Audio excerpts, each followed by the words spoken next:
Welcome, everyone. The stage is very far away, so I love coming closer, even without a mask. Are there any Argentinians in the audience? Any Dutch? Here? What's the score? 2-2, I guess, right? Oh my goodness. Anyway, but you made the right choice. I mean, you know, the World Cup is every 4 years, I get that. But we only got one planet, and that one is in deep trouble. So I thank you for focusing on that.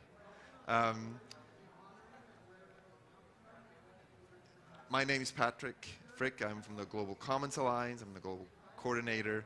It's an alliance of forward-looking organizations that team up to safeguard our commons. Those are the Earth systems that are interconnected, and we depend, and all life depends on. And part of the Global Commons Alliance is the Earth Commission. It's kind of its scientific arm. And they have set out to endeavor in the last 3.5 years to build a holistic scientific framework for safe and just boundaries, an evolution of the planetary boundaries system. You'll hear much more about that in this session.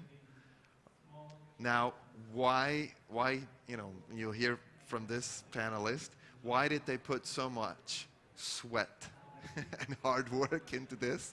And I'll give you a little story why I think it's so important.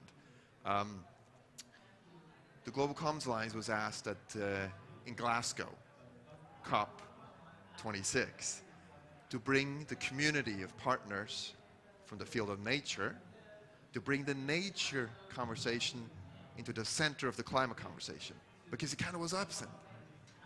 And here we are now, doing the same, first in Sharm el-Sheikh, and now here at the CBD. And why was that even needed? What was the problem? For some reason, in 1992, we decided to split up the environment. We thought, you know, there can be, different pieces can be dealt differently. And then, entirely different, we focused on human rights, human well-being. Well, we'll do that, you know, SDGs. And so now we're coming to a moment of like, oh my goodness, actually it's all interconnected. We got to look out for the whole. That's why we set up an Earth Commission, because someone's got to figure out what does the integrated scientific holistic framework look like. Now I hope you all got very curious what it is, and I'll have here a panel with me that will tell you as much as they can tell you, because it's still peer-reviewed in journals, but I think what you get today already is quite interesting. So, I will start with my friend, I can't walk here, it's going to feedback. So, my friend and colleague, David Abora. David Abora, for those of you who don't know it, he is an Earth Commissioner. He's also the co-chair of the IPES assessment. He is also the director of Cordio in West Africa. His home is Kenya, and his life's work has been on coral reefs.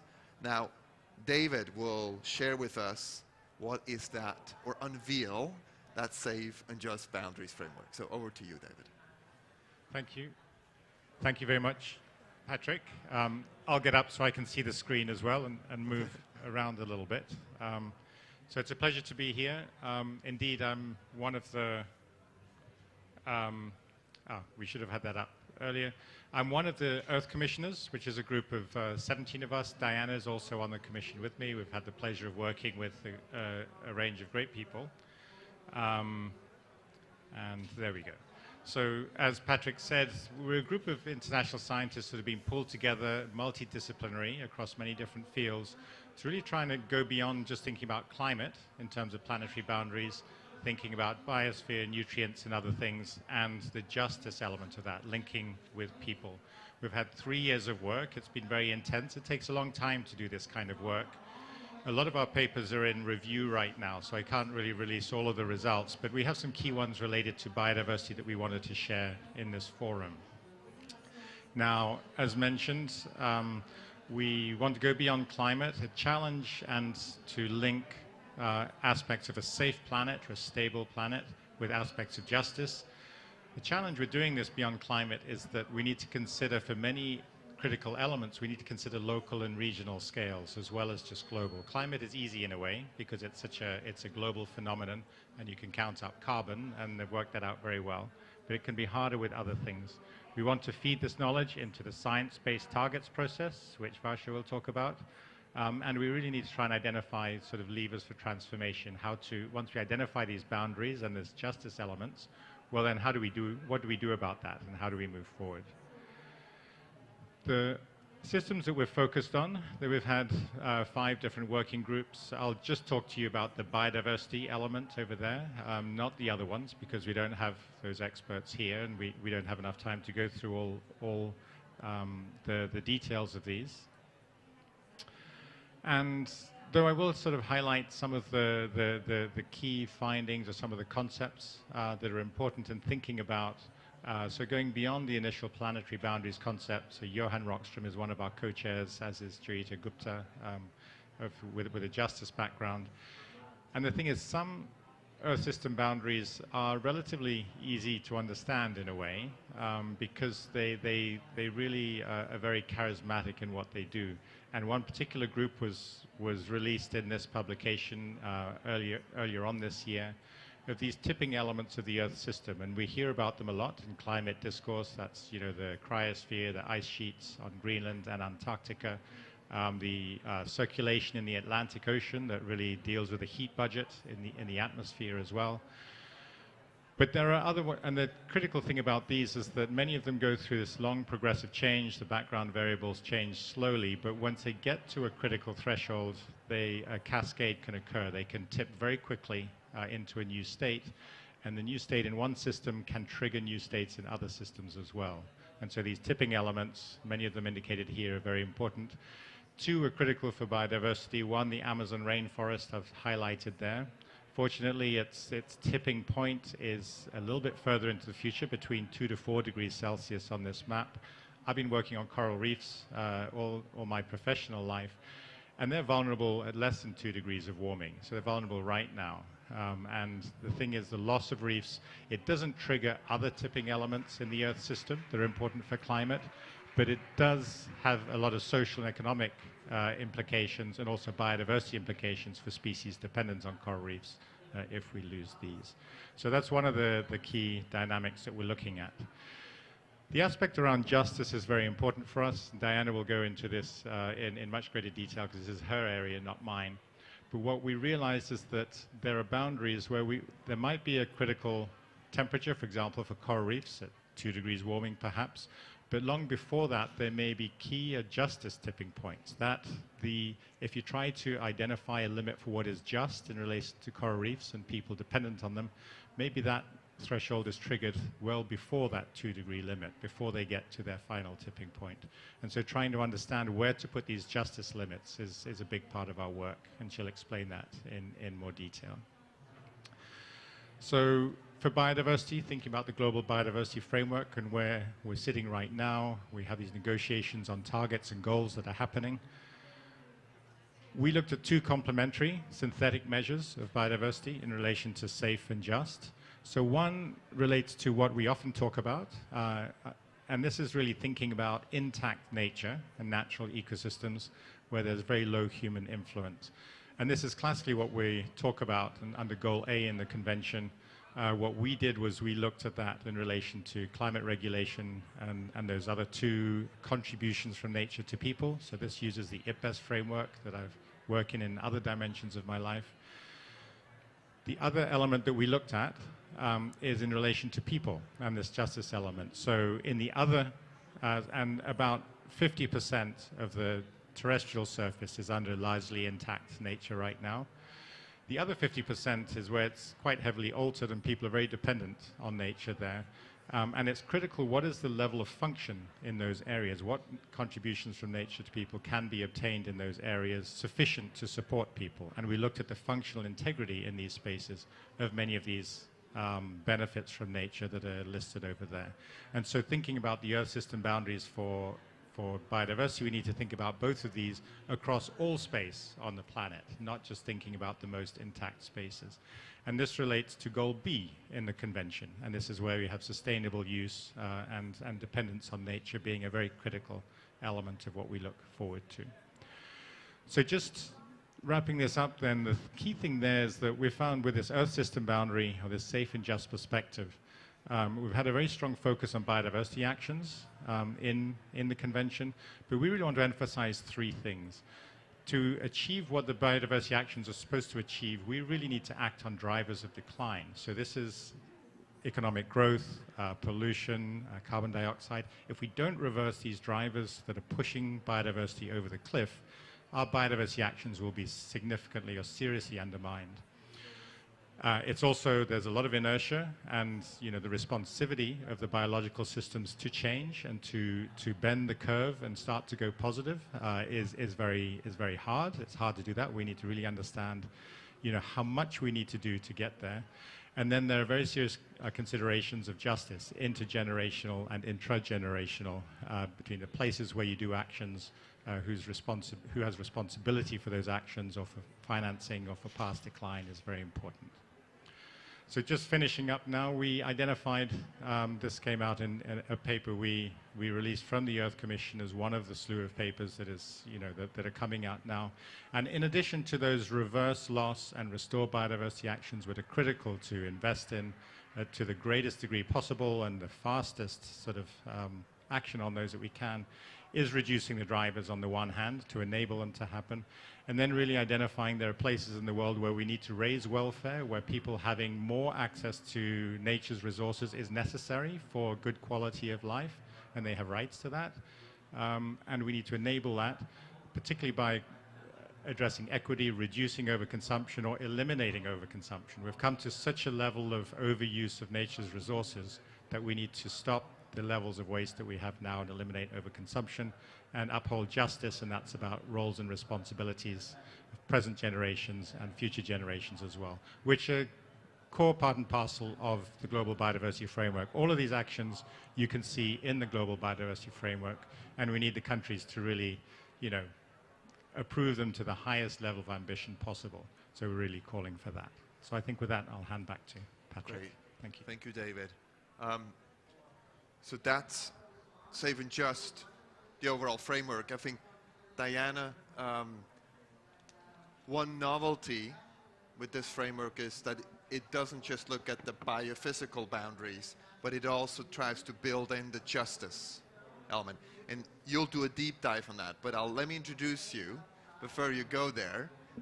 You are at the University of Arizona.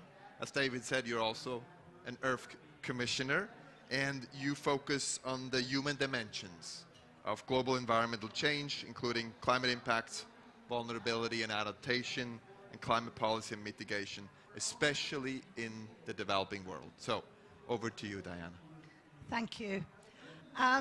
So, I'm going to talk a little bit more about how the Earth Commission is trying to understand justice and then incorporate it into how and when we should set targets. And some people, when you talk about justice, they think, oh, this is very normative, this is very advocacy-based. But what we're trying to do is to ground our understanding of justice in actually social scientific literature that is decades old. We have a lot of very robust studies of how we can think about justice, why addressing justice allows us to create a better society and more effective environmental policies. So I'm actually able to talk about two papers that, one that's come out and one that has been accepted, so I can give you a little bit more detail.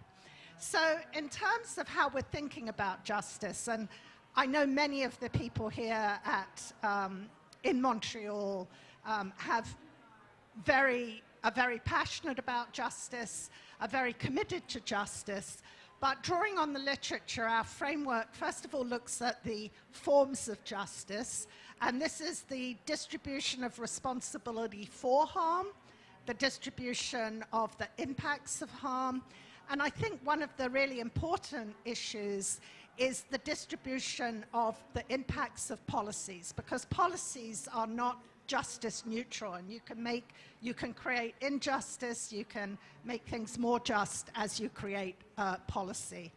And the second area is the importance of procedural justice, which is of course about inclusion, it's about participation in the processes of decision making, and it's about including multiple forms of knowledge and understanding people's intersectional identities that give them power or disempower them. So in terms of the subjects of justice, who we're considering when we think about setting just targets, we're looking at intra-generational, that is justice between current generations, whether it be between North and South, or between countries, or between communities, or between individuals. We also look at intergenerational justice, justice not just between us and future generations, but the justices and injustices that have occurred in the past that are affecting present generations. We look at interspecies justice, although we really need to do more work on that, but of course that's very important when we consider biodiversity.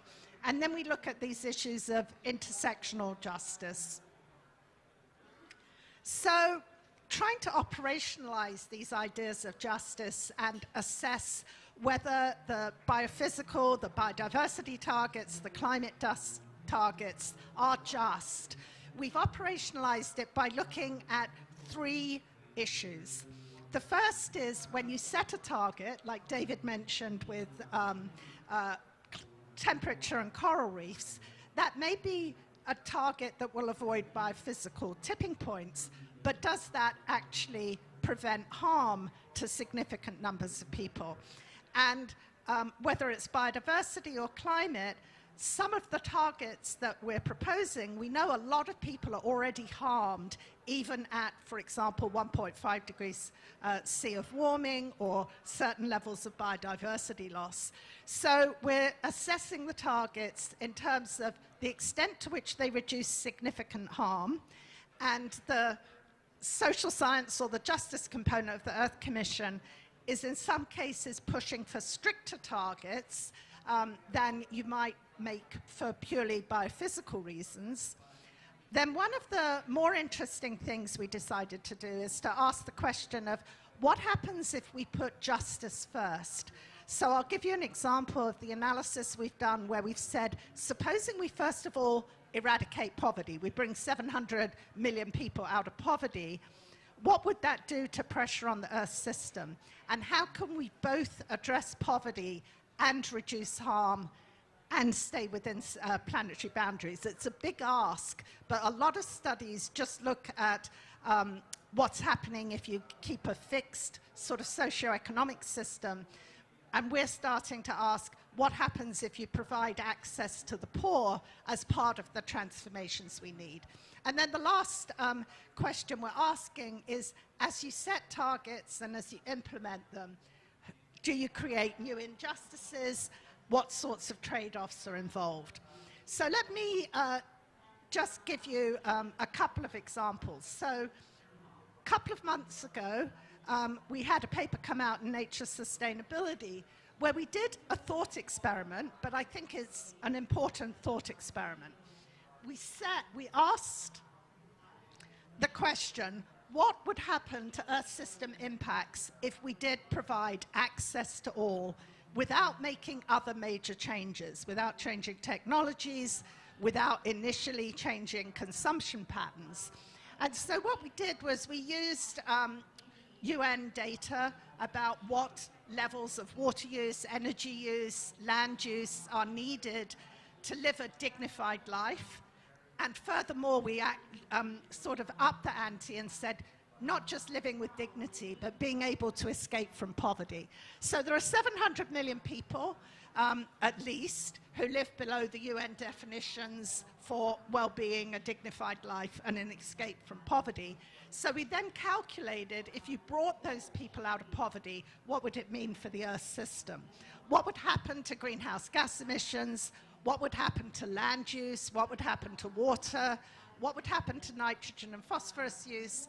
All of these are, of course, very important to biodiversity. And we looked at prioritizing access without the other changes.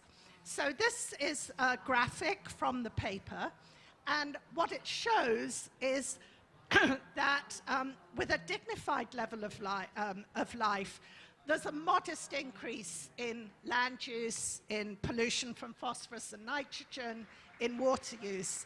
But the biggest impacts are on climate change, because we're giving people access to electricity, we're giving people access to food that generates more greenhouse gas emissions. And those are all drivers of biodiversity decline. But actually, I mean, bringing 700 million people with these relatively modest impacts, I would argue, is enough to sort of push for, yes, we can eradicate poverty without major impacts. But what we did then is an experiment to say, how much would we have to redistribute consumption from the highest consumers to the poor in order both to allow them to escape from poverty and to stay within safe planetary boundaries? So we're asking the question, and we haven't published this analysis yet, how can limits on consumption create space for both access and safety? And we're also looking at how those limits on consumption are actually, they're not revolutionary. They're things we already do, like progressive taxation, philanthropy, controls on sort of resource extraction.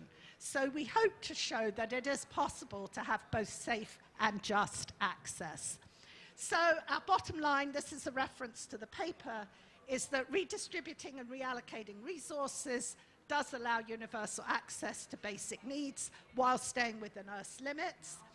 And we also are looking at other transformations, and we're hoping to work pretty closely with Karen O'Brien and others who are working on the IP-based transformation to look at ways in which changes in values, governance, women's rights, technology, and information can help reach these safe and just boundaries.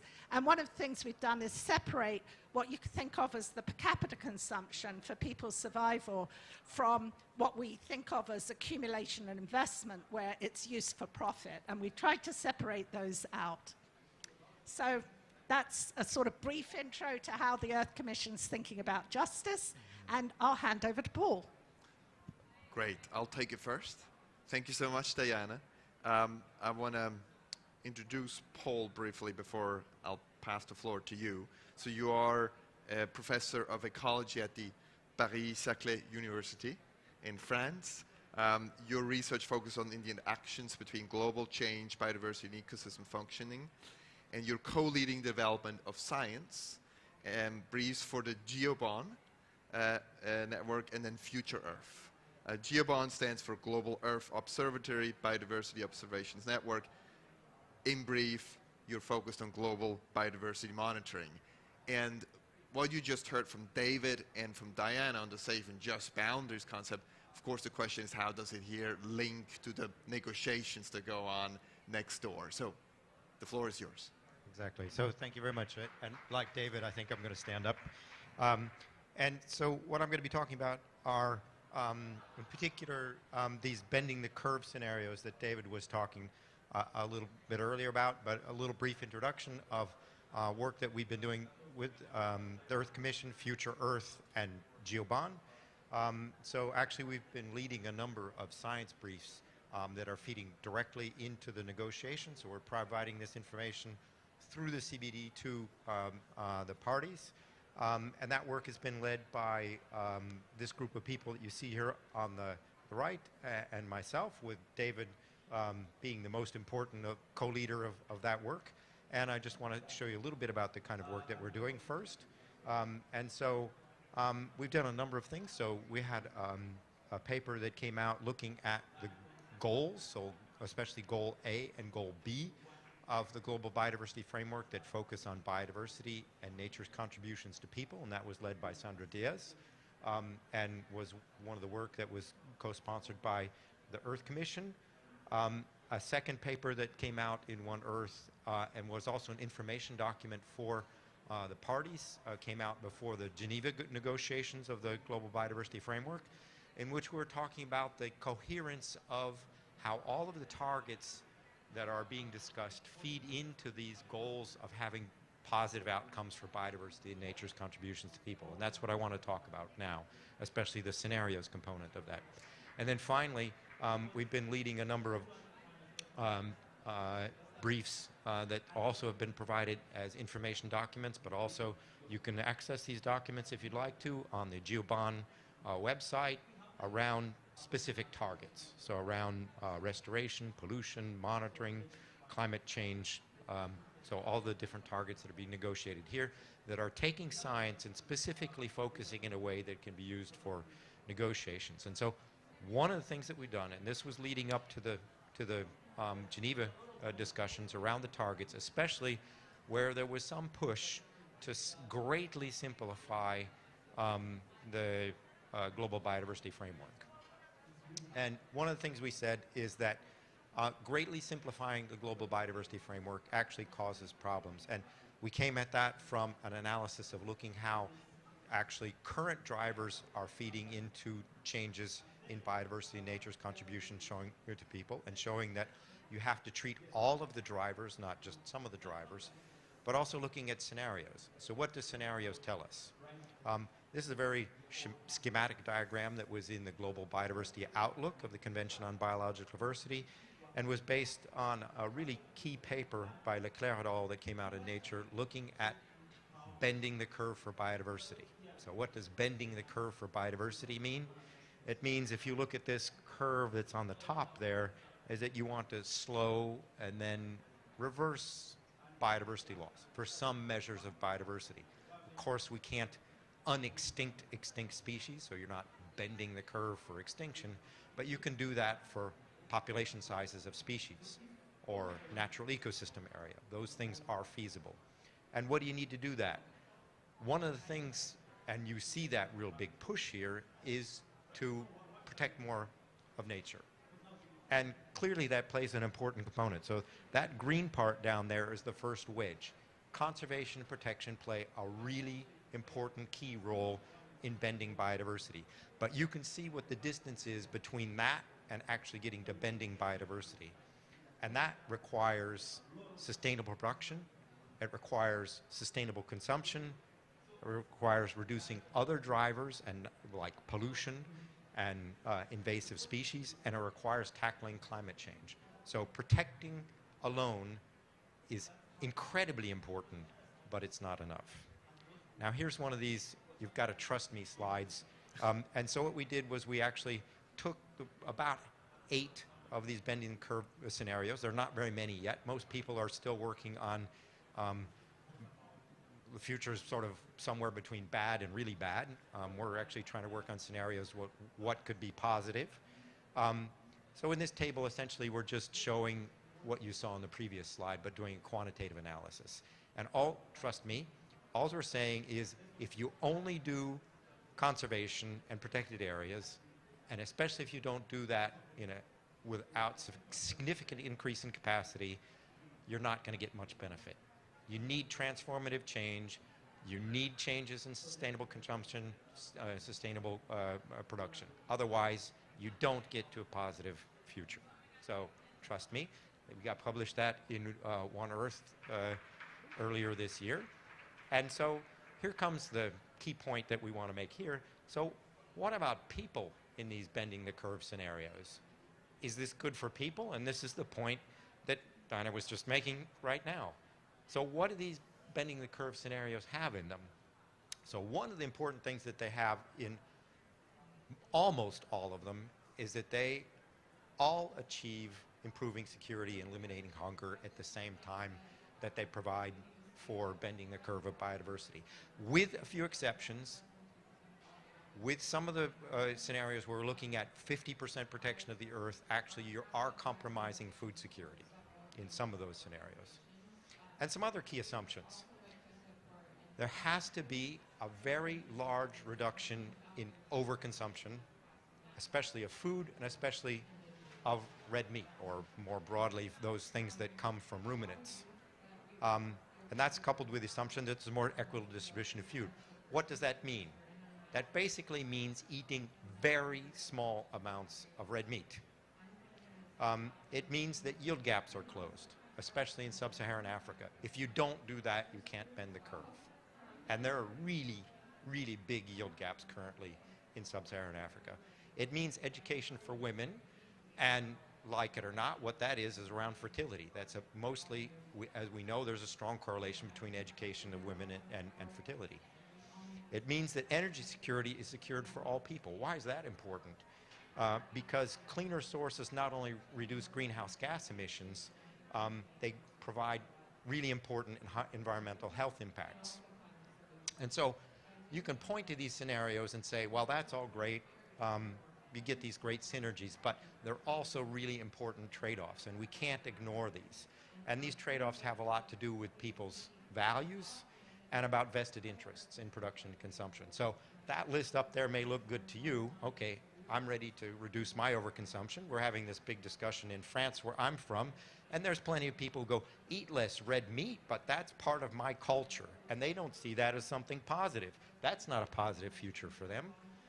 Education for women to reduce fertility. There's a lot of people out in this world who don't think reducing fertility is a good idea. That's a values statement.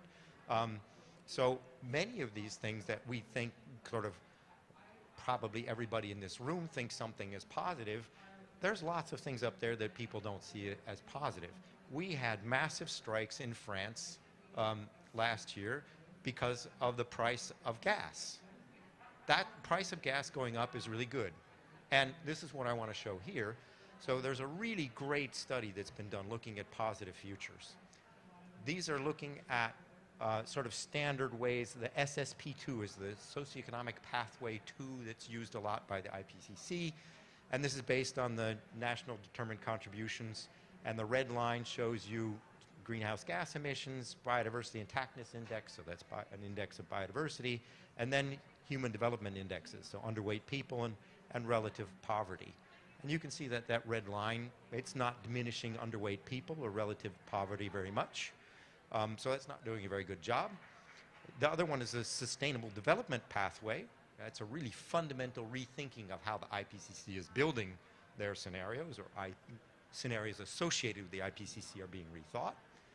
And that's about sustainable development pathways. And one of the keys to getting to that, bending the curve for biodiversity and also bending the curve for human well-being, especially in developing countries, is large energy taxes where that funding is redistributed for development aid. So I think many people in this room would go, that sounds like a good idea. There's also lots of people in this world who don't think that's a good idea. So that's where I want to end. We can show, I think, that there are plausible positive futures. And one of the biggest problems is we don't have a value system in which many people are going to let that happen. Thank you, Paul.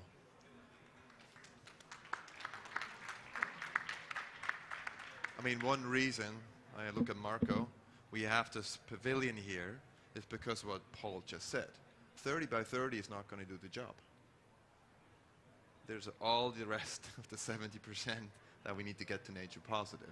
That's the bottom line, and it is going to be tough because it collides with value system and people's preferences. One thing I think that makes this discussion probably different to any other discussion you might have with scientists is that is the underpinning, the scientific underpinning for science-based targets. So the translation of the science to concrete guidance for companies in cities, and already now that is integrated with the TNFD to make, hopefully, the disclosure of risk of dependencies, mandatory. Target 15, let's cross fingers. So it's translated, that sign is translated downstream all the way to make sure corporate and city action and eventually investors act in according with the signs. And for that reason, we have Varsha with us. Thank you for joining us. She is the technical director of the Science-Based Targets Network that is setting science-based targets or methods to set science-based targets beyond climate. Now, Varsha, provides obviously strategic oversight, leads the development of methods, tools, and guidance that then companies and eventually cities can use. And outside of SBTN, Varsha's research focus is on global biodiversity, anthropogenic land use using socio-ecological systems perspective. And you cover landscape ecology, remote sensing, mathematical modeling, and participatory research methods to develop more effective and just conservation solutions. That was a mouthful, but I think it's important. So anyway, over to you, Varsha. Thank you so much, Patrick.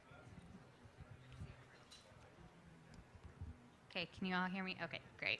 I'm also going to join everyone and stand here so I can see the slides. It's really a pleasure and an honor to join you all today here in Montreal, a place that has been, an important place for gathering and learning for millennia for First Nations people.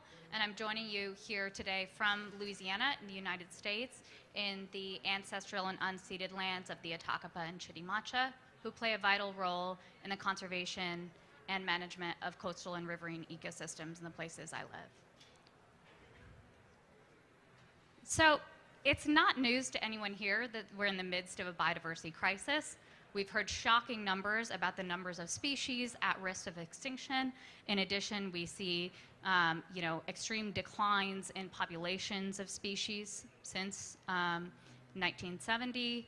We've seen impacts on people like extreme events, flooding and hurricanes due to the loss of biodiversity and ecosystem functioning.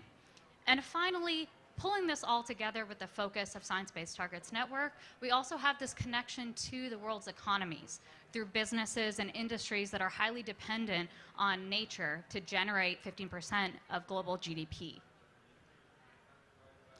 So at the Science-Based Targets Network, we're developing methodology for companies to use in setting science-based targets. And I'll tell you a little bit more exactly what I mean by a science-based target, but this work is very much building on work that has been done in the climate space to set science-based targets, adhering to those Earth system boundaries and strong science. And what I want to emphasize here is, that the science is really clear. We're working with fantastic colleagues like those in the Earth Commission and other scientists that are informing us about what those critical boundaries are, not just what keeps us safe, but also what keeps us within those just boundaries, which may in some cases even be more conservative in terms of the impacts that we want to kind of keep within. And so the targets that we're focusing on setting through this methodology are measurable, actionable, and time-bound. And those elements are really important to ensure that what we're saying about those changes, about our ability to move in a positive direction and bend the curve, are substantive and are actually measurable in ways that we can kind of define success. So how will SBTs for nature support these global goals for nature? Well, first, as Patrick already alluded to and was earlier mentioned by David, we're really building on strong science here. So connecting back to the work of the Earth Commission, who's determining systemic boundaries across different dimensions of the Earth systems, we're moving into identifying the state of the environment currently. So what is nature facing now? What's the status of biodiversity? That's been a subject of a lot of the discussions here. And determining how much of the responsibility for addressing those impacts belong to companies. And this is a really important part that really connects well to the work of the Earth Commission. Driving change by addressing those main drivers of biodiversity loss through companies that are contributing to it. So to do this, we have a 5-step framework that puts the science into action. And that starts with assessing the impacts of companies using a societal and environmental materiality perspective. So thinking about what impacts economic activities by companies actually have on the environment. Then moving to kind of interpret and prioritize those places that are most urgent for action. Next, to set those science-based targets by companies and eventually cities. And then next, to act and to measure progress against those targets. And that's a really critical part of understanding how much success we're actually having. So SBTN is kind of taking that step of interpreting the science and enabling companies to take the right actions in the right places at the right time and doing their part to contribute to the global biodiversity framework. And that's something we're doing across Earth systems. So we're thinking about reducing carbon emissions, connecting to the climate space, thinking about preserving freshwater resources and water security. So also thinking about the critical services that nature provides to people. Supporting biodiversity and ecosystem services, preserving and regenerating, restoring land systems, and eventually securing healthy and diverse oceans. So connecting this really concretely to the draft Global Biodiversity Framework, the places in which our work connects very directly with those draft targets are in Target 1, thinking about spatial planning. So one goal coming out of our work is to actually produce and facilitate integrated spatial planning, to drive restoration through Target 2, contribute to the reduction of pollution, particularly right now focus on nutrient pollution through our work on freshwater, thinking about nitrogen and phosphorus pollution, minimize climate impacts, address agricultural lands. So Paul actually did a great job of talking about the importance of addressing agricultural lands, one of the primary land use drivers of biodiversity loss. And then also, again, thinking about nature's contributions to people and preserving healthy ecosystems for the people that depend on them. And in doing all this work, you could think about SBTs as implementation mechanisms. So the other targets that are currently being debated, so Target 14, which is talking about ensuring integration of biodiversity into policies, and Target 15, which is thinking about mandatory disclosure and addressing negative impacts by companies. SBTs are a very important mechanism for actually ensuring that that happens. So, you know, what can you do now? Well, I'm speaking to you at a really exciting time. We're coming up on the release of our first version of our methodologies in the first quarter of 2023. And so at that time, companies will be able to actually, for the first time, set these science-based targets for nature. But until now, there are opportunities already to understand your impacts and dependencies on nature, start doing those screening processes and understand the impacts. To set interim targets in accordance with our recommendations, again, aligned with the best available science, and also join our corporate engagement program, where you'll hear opportunities to understand our technical development, what we've been working on, how we're aligning with the best science, and also how we're balancing the need for complexity in these socio-ecological systems with the ability to actually use this science and create change. So finally, as I said, we're going to be releasing science-based targets for nature, the version 1 of our methodology, in early 2023. And that will include a methodology to, again, help companies understand and screen their impacts on nature, to prioritize those for urgent action, and methodologies that address their impacts on freshwater and land, as well as working with our sister organization, SBTI, on climate targets. So with that, thank you very much, and I'm going to hand over to Patrick for some questions. Keep it. I'm excited about this because it's like really the collaboration between science and then translating it so it becomes real for companies, cities, and investors. Oh my God, you know, we needed that a long time ago. So I'm super excited. I want to say next week also here, we're launching the Accountability Accelerator, another component of the Global Commons Alliance, because that all is voluntary. That's a good start, but it's not good enough. Eventually, there have to be incentives for doing the right thing, or if we don't do the right thing, there need to be pressures. So that's all about holding each other accountable to kind of the commitments we need to make to ensure a nature-positive future. We have about 15 minutes for questions, so I'm just going to hand it over to you. I want to see, yes, there's one there. Thank you.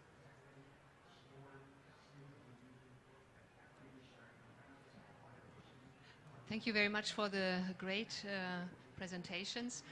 I'm Anke Quast from Yara. You have mentioned nutrient pollution.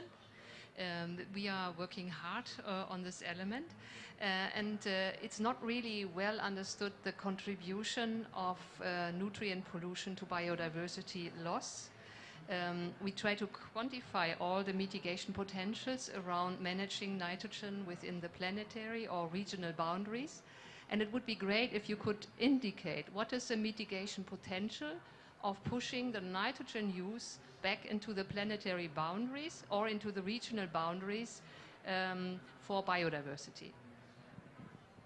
Thank you. And Yara is among the you're on the corporate engagement platform. I think how many companies are on there that currently testing whatever comes out?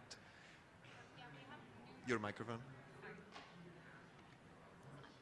Yeah, thank you very much. We have numerous testers, so numerous pilot testers that are actually working with us to develop this guidance.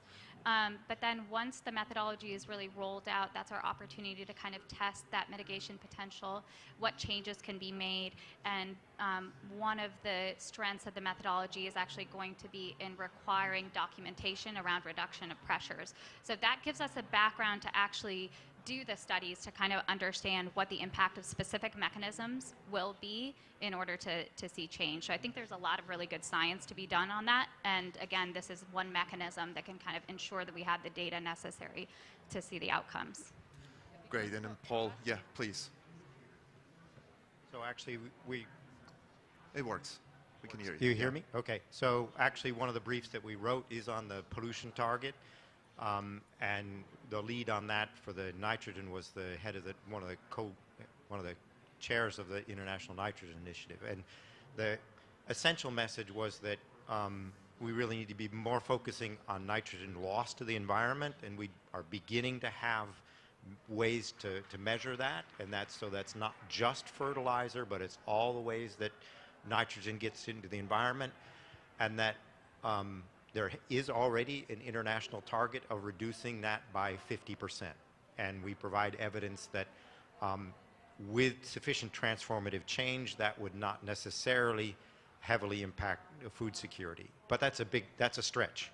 So and in that brief, we provide a lot of evidence for that target. Yeah, Sorry, I just want to say we need a lot of communication around it, because for us it's the scope 3 downstream, and that means that the farmers need to be enabled and also aware how important it is. So everything you can contribute is extremely important for us to understand better what we can really do good in a way, and also to get all the other stakeholders together with us to work towards the same targets. Thank you. And I just wanted to say that for the Earth Commission, in looking at nitrogen and phosphorus targets, the justice issue becomes really important, because those 700 million people, we really don't have good alternatives to nitrogen and phosphorus for them to be able to have good food security. So that's why reducing excess and waste by the high consumers is the priority. It's not saying Africa can't use more fertilizers. So thank you very much for this clarification. We have one here and then one. Thank you for using the benches. That is great. Come a bit closer. Hello, Marco. Hello. Yeah, Marco Movilli. I'm a PhD student in the Netherlands, Wageningen. I have a question. I would like you to reflect on the value debate that is obviously prominent in here, and that was brought here by IPES. And I'm asking this question mostly because you mentioned justice, and obviously values become an important issue when it comes to justice.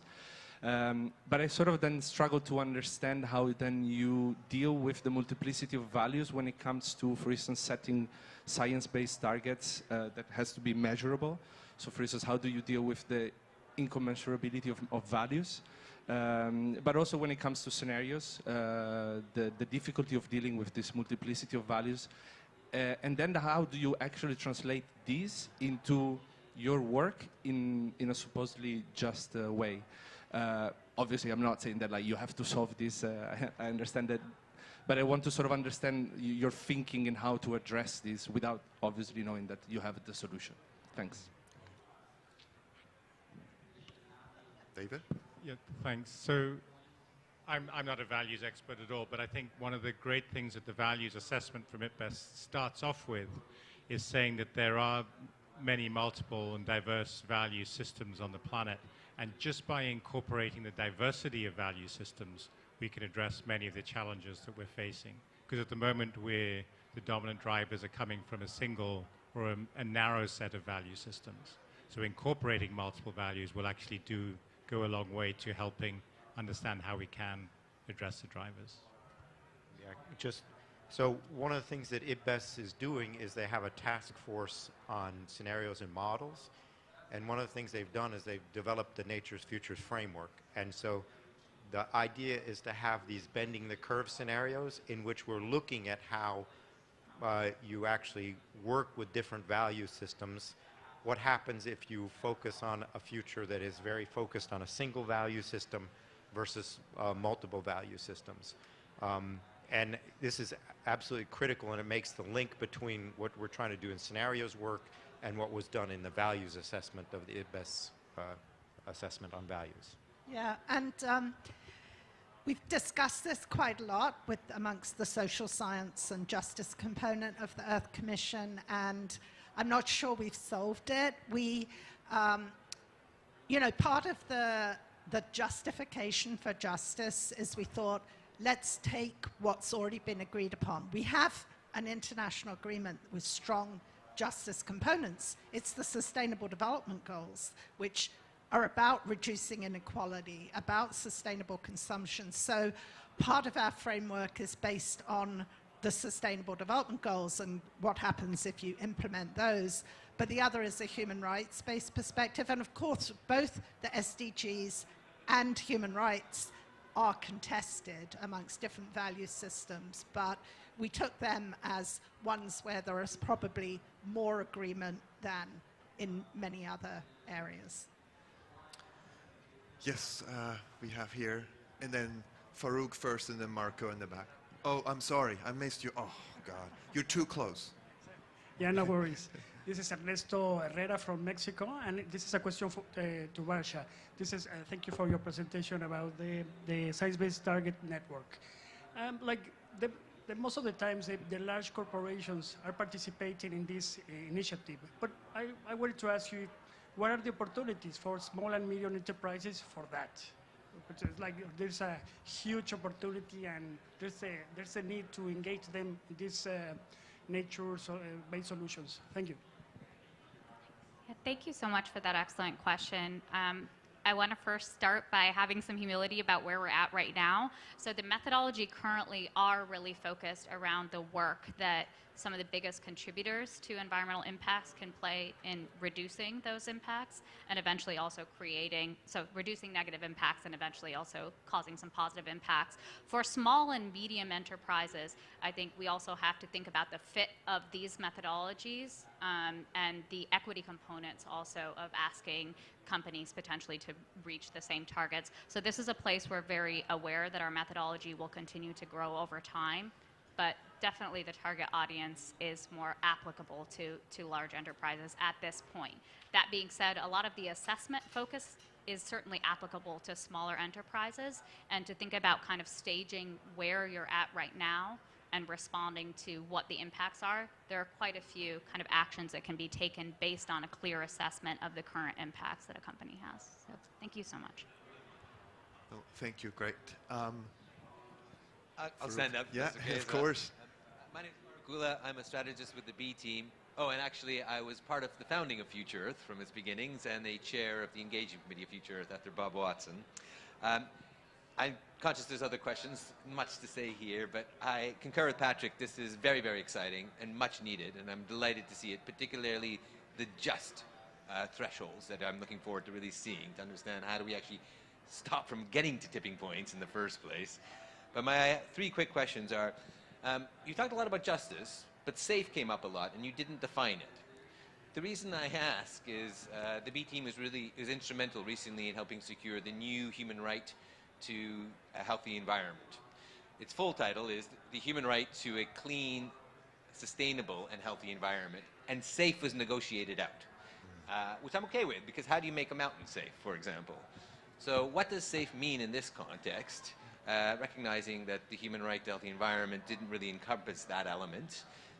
On that point of the human right to a healthy environment, again, you guys have talked about a human rights approach a lot, but I'd like to understand more how you're operationalizing human rights in this, or is that yet to come as part of these thresholds? The second question, and linking to the human rights, as we all know, a human right pertains to not only access, but affordability. And I didn't really see that being expressed here in terms of a just element. Making sure that access to energy, to food, to other basic human services in the 21st century are affordable is as important as building people taps into their homes, but then being charged through the nose for the water that comes out of those taps. And to that point, you know, I guess what I didn't also see, and I'm just curious where this sits, and I'm sure you've thought about it, is the finance and economics element. And when you're looking at sort of transformationalism, where's the macroeconomic reform that's necessary to ensure that happens? Another big thing that we've been working on the B team is environmentally harmful subsidies. We spend at least $1.8 trillion a year on subsidies that are destroying the environment. So how can we be transformational until we address the underpinning financial and economic systems? Sorry, last question. I was just That's curious. a fourth one. Farouk, we can't deal so many. 3 is enough. Carbon permanent removals. I'm just wondering, in the bending curve scenarios, did you include permanent carbon removal solutions, just as a curiosity or not? All right, okay. We'll take those. Yeah, who wants to do safe? David? So I'll take on the safe one, or I'll try. So I put up, there were 5 systems that we addressed, and they really turned into 8 major components like nitrogen, phosphorus. I showed the 2 elements of biodiversity. There were various climate ones as well. So, for example, a definition of safe would be, on the biodiversity side, would be on natural systems, what to prevent major extinctions or huge loss of Earth system functions. There's a boundary for safe. I can't remember the specifics of it off the top of my head, but we did go through that sort of exercise for each of them to identify what is a safe level. So that's certainly there in the publications coming out, because in extreme detail. I'll talk about the last one. We didn't get into macroeconomics because that's a level beyond what we could address right now. But assuming that with the value systems change, that's part and parcel of that process, perhaps. So basically, so far we've operationalized the sort of justice in those 2 ways that I mentioned. The right not to be harmed, although, of course, we struggle with, are we talking about individuals or communities or cultures? And so we've been having a big debate about where you set the level of significant harm. And the second is the right to a dignified life or to escape from poverty. And that's where we're looking at giving people access to food, water, and energy as part of looking for a safe and just future. There are obviously other rights that are important, but we haven't explored those yet. Although Joyita Gupta has written extensively about a much broader range of rights, and we may look at more of those in the future, but we had to pick sort of 2 things to get started on, and it's the right of access and the right not to be harmed. And then we also didn't go into permanent carbon removal. We weren't looking at specific technologies and approaches for that sort of thing. That was beyond our remit for looking at those. Thank you. Marco, you have the last question, please.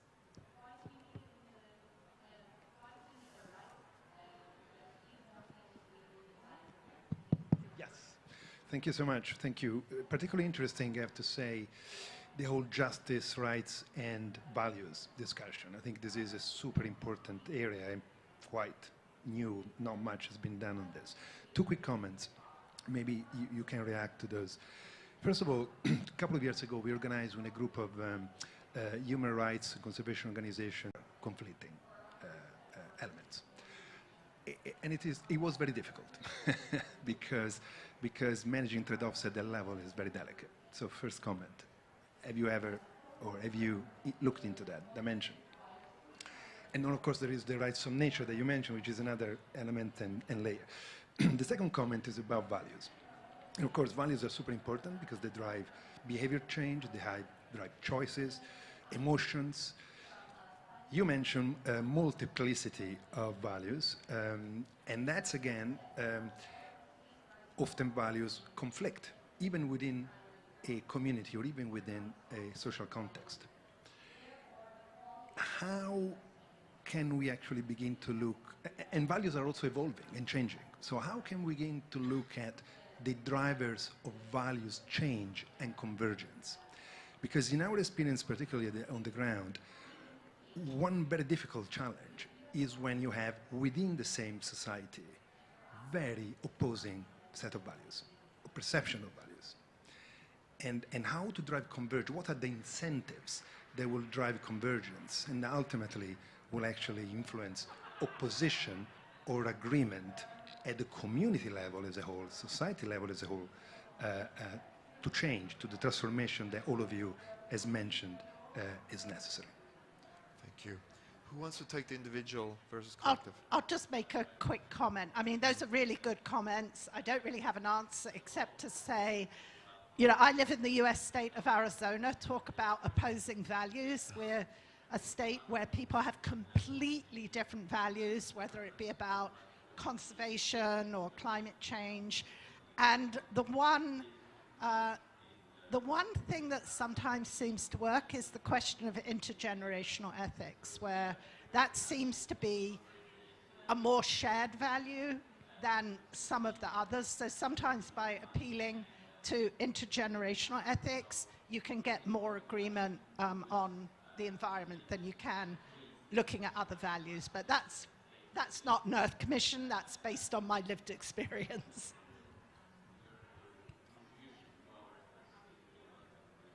Perhaps what I would respond on that is and I apply this in the SDG framework a little bit as well, is a do no harm or do the least harm perspective. So you will, in the end, have conflicting individual values or conflicts between individual and communal values. But in the end, the equity perspective is to do the least harm with an equity perspective as well.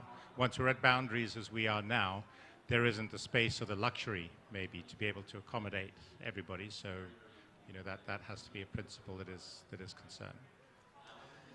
Thank you so much. I mean, that, you know, for me as a non-scientist, I mean, the beauty of this is that we come to realize that actually we're all in this together. I mean, if you start to look at the whole planet as one, and you see these boundaries, and you go like, oh my goodness, no one has an interest to go beyond these boundaries. It's really all of our job to do this together. So that's kind of the beautiful message. Here in the room are several people who have been so instrumental to get us here. It's been many, many years. So I thank those. I'm not going to highlight them individually.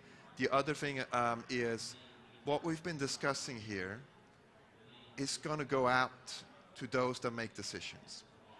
The first time we'll show numbers. I don't know if you know, but we'll be on the plenary stage at the World Economic Forum in front of the business community. So the point here is that's not going to stay with the scientific community. It's going to be translated. It's going to be put into poles of power. And the more integrity we have, and the science telling us, are we doing an okay job or not, the more we can be confident that probably we're going to make progress in the right direction. So I want to thank you all for being here. And you know, whatever you can do to make sure we get an agreement, please do it. Thank you. Bye-bye.